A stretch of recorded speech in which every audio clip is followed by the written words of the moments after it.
নমস্কার বন্ধুরা, চলে এসেছি সেন্ট পলস ক্যাথিড্রাল চার্চে। সামনেই 25শে ডিসেম্বর। চলো এবার তোমাদের চার্চটা ঘুরে দেখাবো। প্রবেশ মূল্য কত, কিভাবে আসবে, সবই এই ব্লগে বলে দেব। বিড়লা প্ল্যানেটোরিয়ামের ঠিক পাশেই সেন্ট পলস ক্যাথিড্রাল চার্চের ঢোকার রাস্তা। ঢুকেই টিকিট কাউন্টার, টিকিটের মূল্য 10 টাকা। এখানে গাড়ি বা বাইক রাখার সুন্দর পার্কিংয়ের ব্যবস্থা আছে। এখানে গাড়ি বা বাইক পার্কিং করে ভিক্টোরিয়া মেমোরিয়াল, বিড়লা প্ল্যানেটোরিয়াম অনায়াসেই ঘুরে দেখা যায়। গাড়ি পার্কিং করে দেখলাম এক খ্রিস্টান মেয়ের আজকে বিয়ে। মেয়েটি তার মা বাবা এবং হবু স্বামীর সঙ্গে ফটোশ্যুট করছে। আমিও একটু ভিডিও করে নিলাম। বন্ধুরা, তোমরা যারা এখনো সোমা শখ ও ভালোবাসা চ্যানেলটি সাবস্ক্রাইব করোনি, সাবস্ক্রাইব করে দিও এবং নতুন নতুন ভিডিও দেখতে থাকবে। চার্চে ঢোকার ডান দিকে বাগানটা সুন্দরভাবে সাজানো হয়েছে।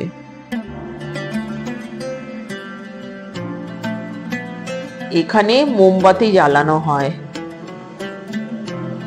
মোমবাতি স্ট্যান্ড, এখানে মোমবাতি জ্বালানো আছে। দেখলাম একটা স্কুলের বাচ্চাদেরও এখানে আনা হয়েছে। লাইন করে তারা ঢুকছে, তাদের ফটোশ্যুট চলছে।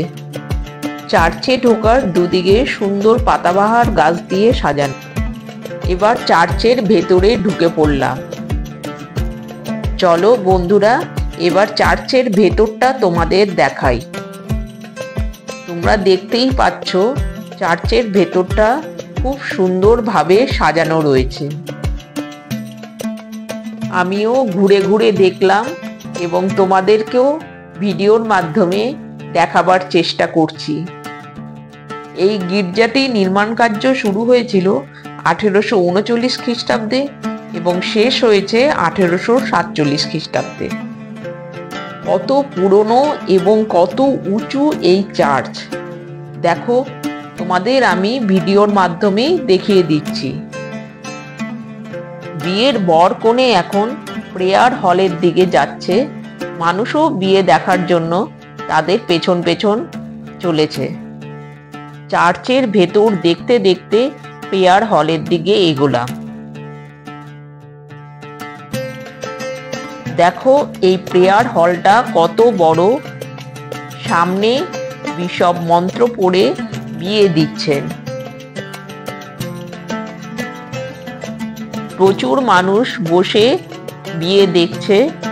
আমিও কিছুক্ষণ বসেছিলাম। হলটার কারুকার্য সমস্ত কিছু দেখছিলাম। সামনে যেতে দেওয়া হয়নি, তাই পেছন থেকে যতটা পারলাম ভিডিও করে নিলাম।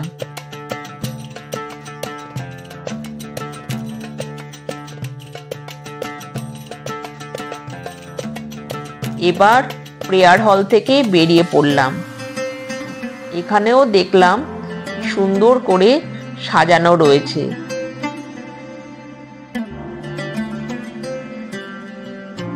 সেন্ট পলস ক্যাথিড্রাল চার্চের ভেতরটা তোমাদের দেখিয়ে দিচ্ছি। সেন্ট পলস ক্যাথিড্রাল চার্চ কলকাতার সবথেকে বড় চার্চ।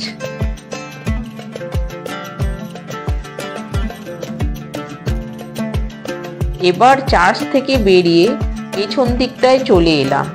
এখানে সুন্দর বাচ্চাদের একটা পার্ক রয়েছে, টয়লেটের স্থান রয়েছে এবং বিশাল একটা মাঠ, অনেকটা জায়গা দেখতে পেলাম। এখান থেকে চার্চের পেছন দিকটার ছবি নিলাম। এই চার্চটি 160 অর্থাৎ 160 ফিট উঁচু।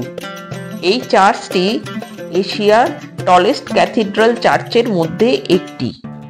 এই গির্জাটি গথিক স্থাপত্যের এক উল্লেখযোগ্য নিদর্শন।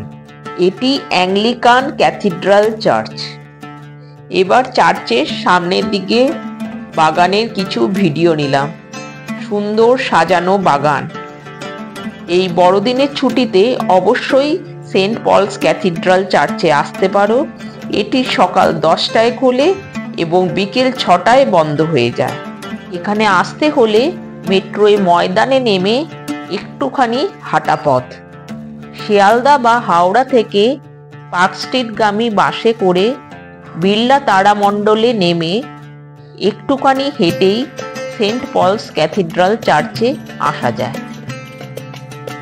এবার বাড়ি ফেরার পালা। সেন্ট পলস ক্যাথিড্রাল চার্চের ভেতরের এবং বাইরের ছবি কিরকম লাগলো আমাকে কমেন্ট বক্সে অবশ্যই তোমরা জানাবে। আজকে তাহলে এই পর্যন্তই। ভিডিওটা যদি ভালো লাগে লাইক কমেন্ট করে দিও, চ্যানেলটা সাবস্ক্রাইব করে দিও, বন্ধুদেরকে শেয়ার করে দিও। সবাই ভালো থেকো, সুস্থ থেকো, আনন্দে থেকো। আবার দেখা হবে নতুন একটা ভিডিওতে।